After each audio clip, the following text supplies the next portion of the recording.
Well, good morning everyone and a warm welcome back. I do apologise, I've been away the last couple of weeks, mostly because Mitch, my cameraman, has been in self-isolation because this virus that's affecting us all around the world.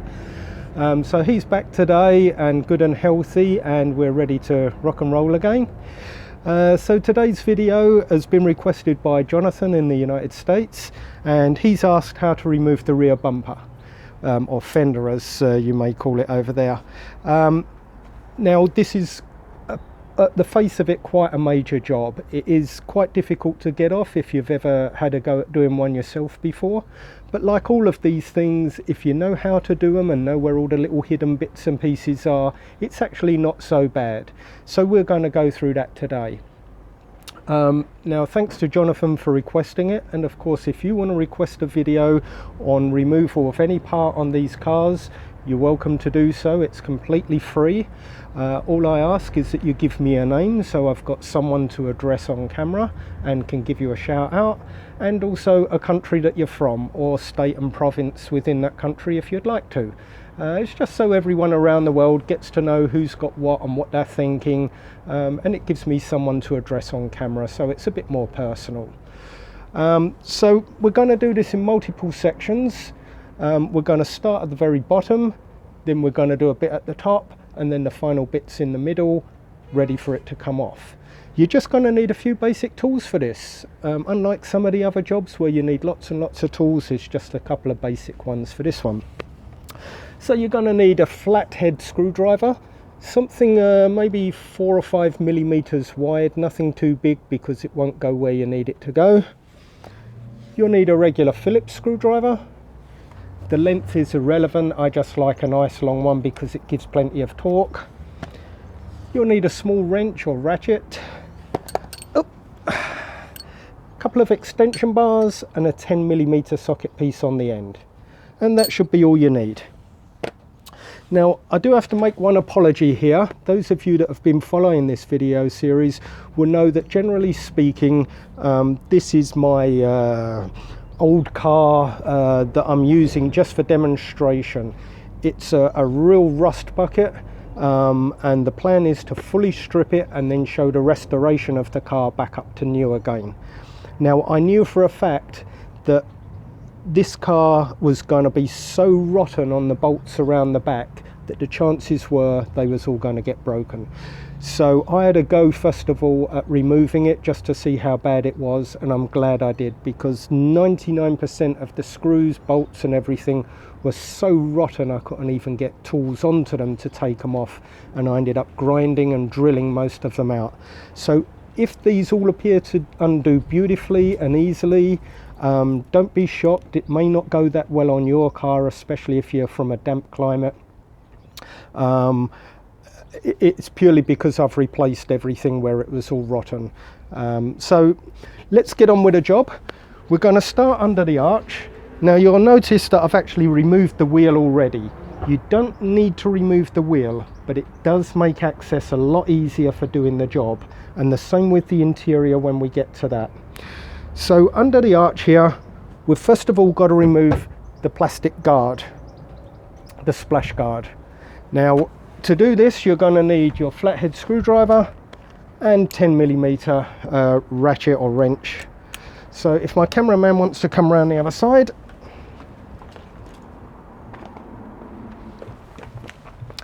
So we've got a few bolts to do here. If we start with this one.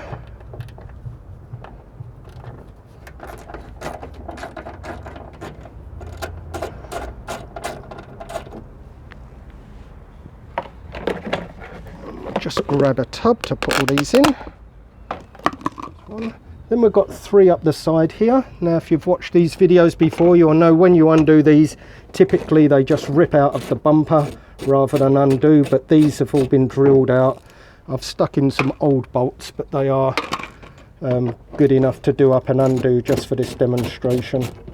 When we come to restoring the car, it'll be all brand new bolts that go in.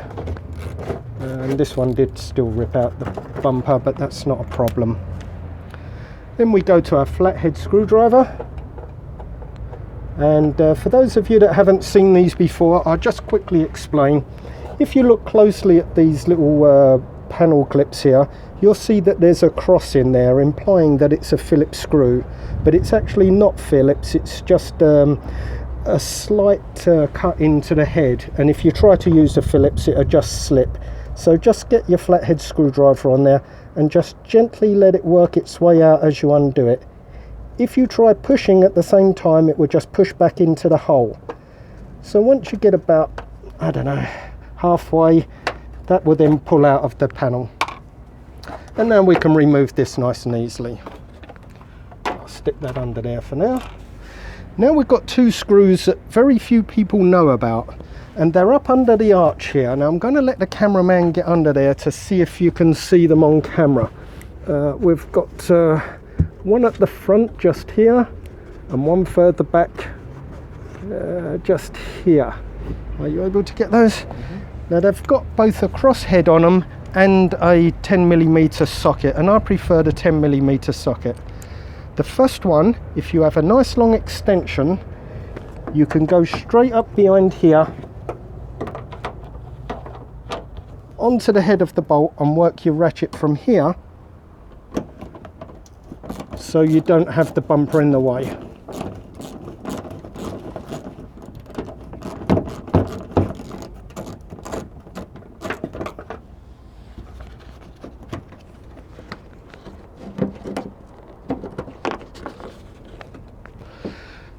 So if you see that one, you can use a Phillips screwdriver if you want, but I find the 10mm ratchet much easier.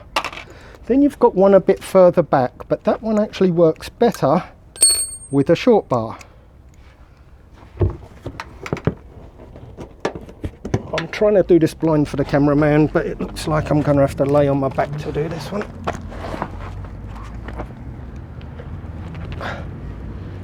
So that one's up under here.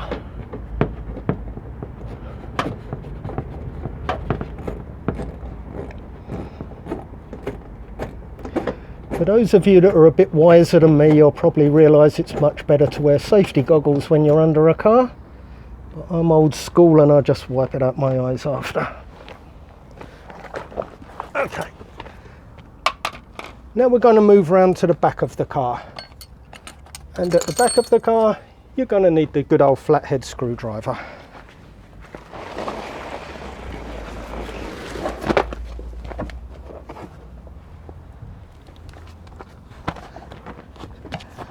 So along the bottom edge here of the bumper, we've got 1, 2, 3, 4, 5 panel clips, and they're the same as the one on the mud flap under the back there.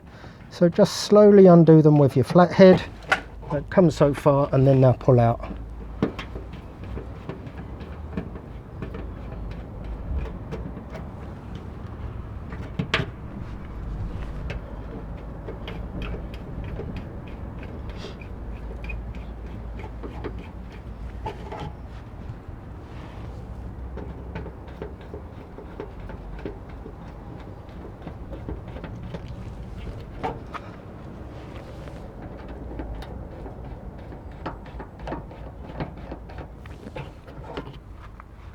Okay.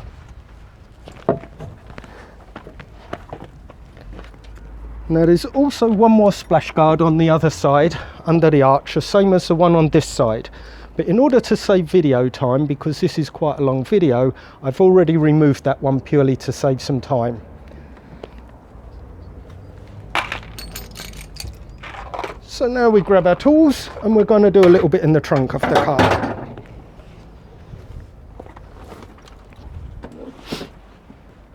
Now for the next section we need to remove the entire light assembly. Now this can be done with all the interior still in the car, but because part of the interior had already been removed for a previous video, I've left it out just so it will help us to show you where all the screws and bolts are. So if we come inside, the two outer lights have to be removed first. They're quite simple to do. You need your 10mm socket.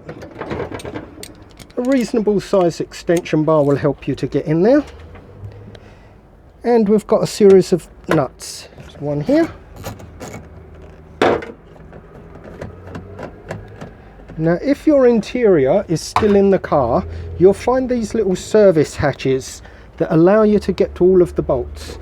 So if you just remove your little service hatches, and that will get you in there properly. The other one's down there.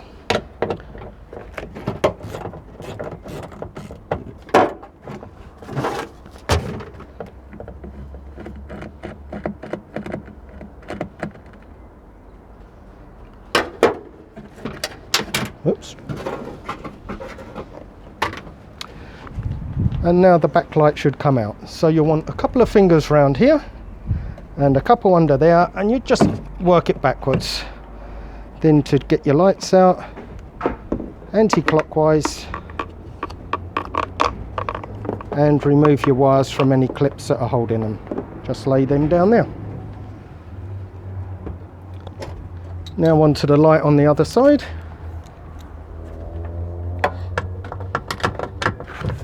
Two nuts again, fully accessible through your service hatches. And this one on this side is actually broken off, so we don't need to worry about that one in this case.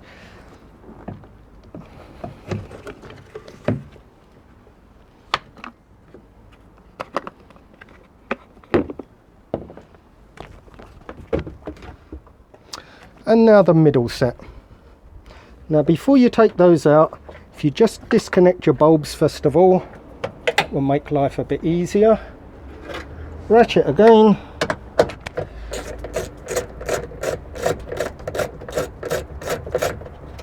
That's one.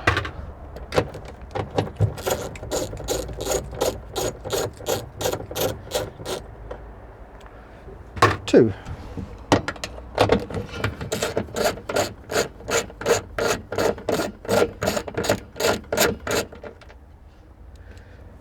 Three.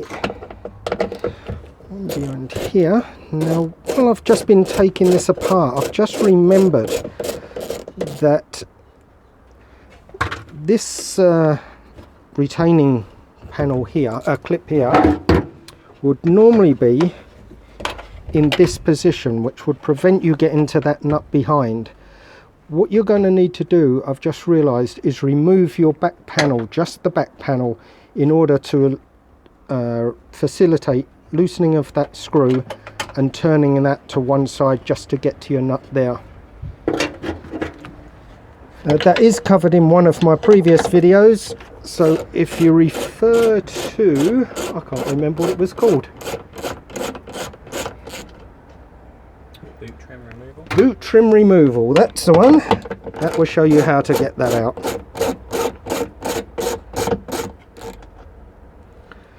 Two, and then final two just here.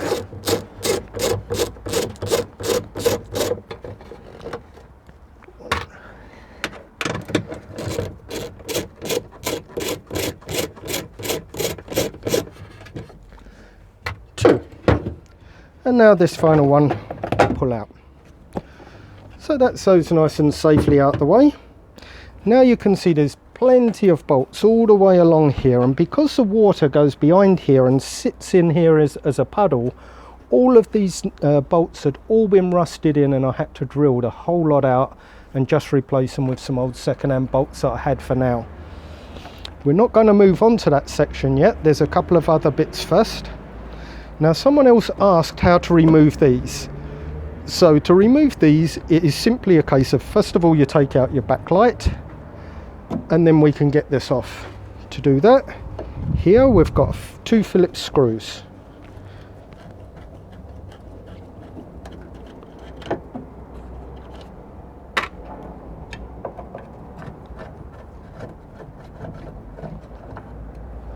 And while I'm at it, I'll do the two on this side.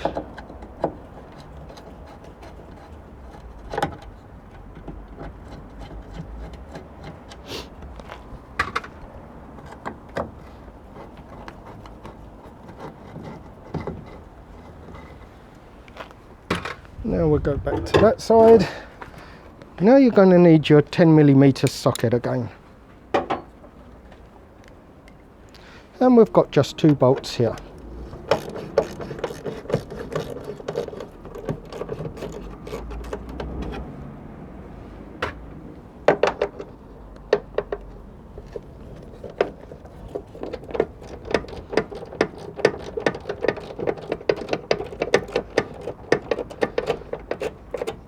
Now, just a word of caution, if you're one of those people that just takes all the screws out like you see me doing and then just throwing them all into a tub, you're going to find yourself with a small problem, because some of these bolts are slightly different in length for a specific reason.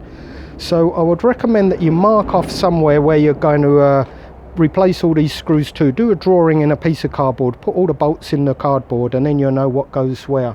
But just as a quick visual, if I go to the next bolt along,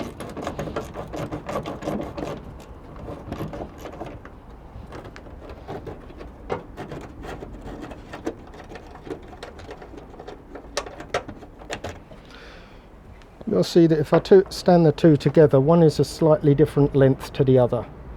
So just make sure you get the right bolts back in the right place. I happen to know all of these off the top of my head now, so I don't worry too much about marking them all off. So now this will simply pull out. There's just a couple of clips holding it, but when you wiggle it, that comes out of there and your lights come out. That'll clip back onto there. So that's how that comes off. Let's put that out the way. Now we'll do the same on the other side. Just the two bolts.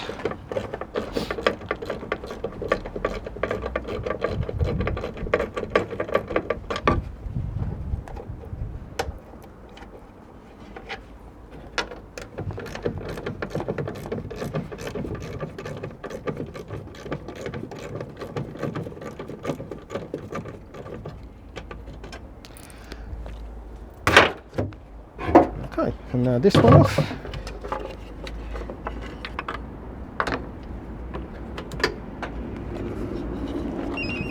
Oh, sorry, fire call. Okay guys, sorry for the interruption there. For the last 15 years I've been a firefighter, and from time to time I get called out, and this just happened to be one of those awkward times. So these videos get fitted in between other jobs. Oh, and in case you noticed this, I got this t-shirt during the 9/11 incident as a tribute to colleagues in New York. If you're from another fire service anywhere in the world and you'd like to send me a t-shirt, I'll be happy to wear it for you on these videos. So now I'm back, we'll get on with this. Now we're moving to the interior. We've got two nuts on each side to remove that are really well hidden, and if you don't know about these, this is a nightmare job for you. So if the cameraman comes over here, I want to explain first of all, around this way, you don't actually need to remove these side panels, but I'm going to remove them purely to help with the video recording. What you can do if you want is just remove this access hatch. And this access hatch, I'll get to, hold on, stay there.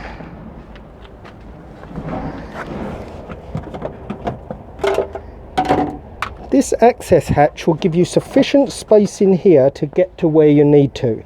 But I'm going to now take this out very quickly. It's not been bolted in. I'm just going to take it out very quickly so you can see where you need to get to through that service hatch. So if I just lift this out.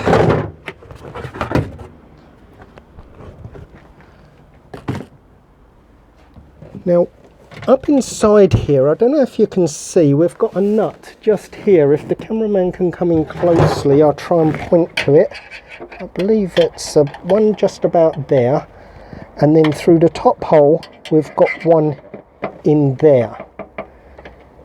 Now, both of these are easily accessible. Well, I say easily, they're tight to get to, but you can get to them with your small ratchet through the bottom hole and that service hatch. So if we get onto there, once you loosen them, normally these ones don't rust, so you can normally undo these with your fingers. So there's one.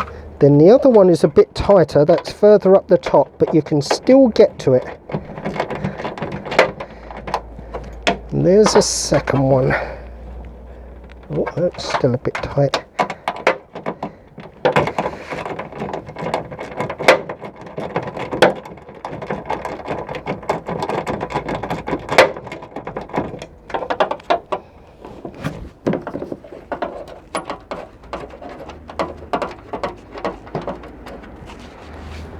Okay, now we'll swap places. And we've got two in the same location on the other side. Again, quite difficult to get to, it's a little bit tight in here, but once you've loosened them you can normally undo them with your fingers without too much trouble. This one.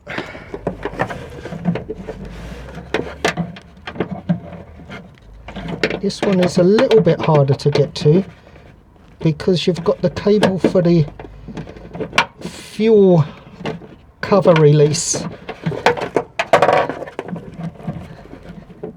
This is where you might want to bring the children out to get their little hands in there to undo these.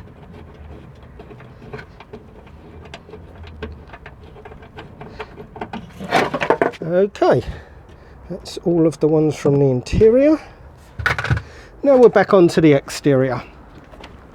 Now here's another little thing that a lot of people don't know. If you remove your registration number, which you will need to do, you've got slight variations in this area based on whether your cars are Japanese, British or continental or Japanese models. But all of them, I believe, have these two screws here. And everyone thinks this is the fender, this is the bodywork, you need to undo one from the other. But you won't be able to do that because on the other side of here is not a threaded plate, it is a nut. And of course, as you try turning this, the nut turns on the other side with it and you'll never get it undone. So then the next thing people resort to is just yanking this off and tearing the plastic. What you actually need to do is this nut or bolt and this one, those two there, and you bring the light unit with it. So there's one.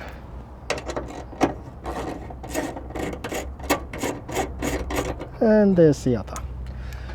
Okay, we're now coming to the final parts now. So despite being a big job, hopefully I've made it look fairly easy. We're now going to remove these last final bolts along this strip here.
Must seem like there's hundreds of them, the amount of time this is taking.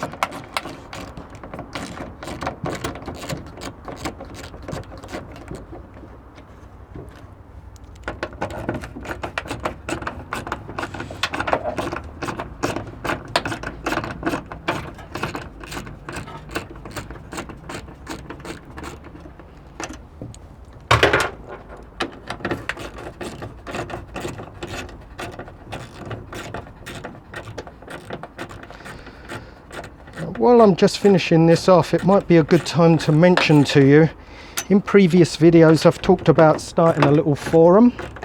That forum is now online, and I'm hoping my technical guru here, Mitch, will be able to put some sort of text on the screen giving you the address to access that forum. It's completely new, so you may actually be the first person to post a message on there. I'm hoping it will fill up fairly soon. If not, you know, I just thought it would be some help to people. It's completely free to join. You don't have to do anything other than subscribe if you want to enter your own content, but just to view it is free. And if you subscribe to it, it is still free. I don't plan on charging for anything. You can advertise on there, you can sell stuff on there.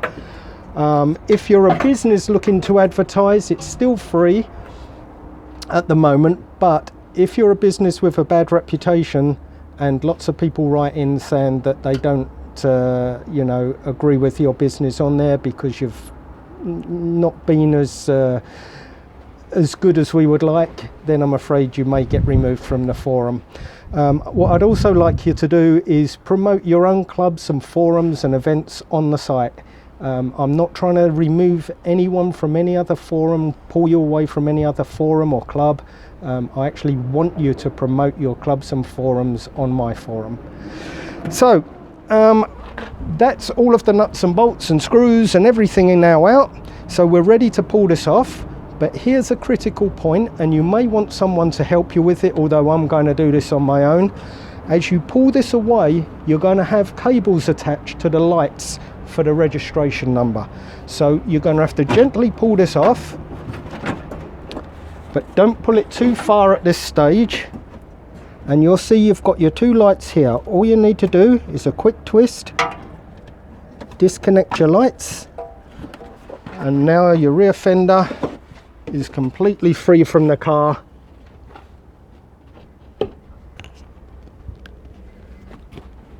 Like so. So a really big job, but a really small job when you know how to do it. I don't know what the time was on the video, but I'm guessing it's taken no more than 15 minutes to remove that rear fender. Easy as that. So thanks for watching. Don't forget to subscribe to my YouTube channel. Once you've subscribed, if you click on the bell, you'll get automatic updates every time there's a new video, usually about one a week. During this virus, it might be you know, varied either way, but I really do appreciate you watching, and I appreciate your comments. So stay in touch with us, take care of yourselves, and I'll see you on the next video.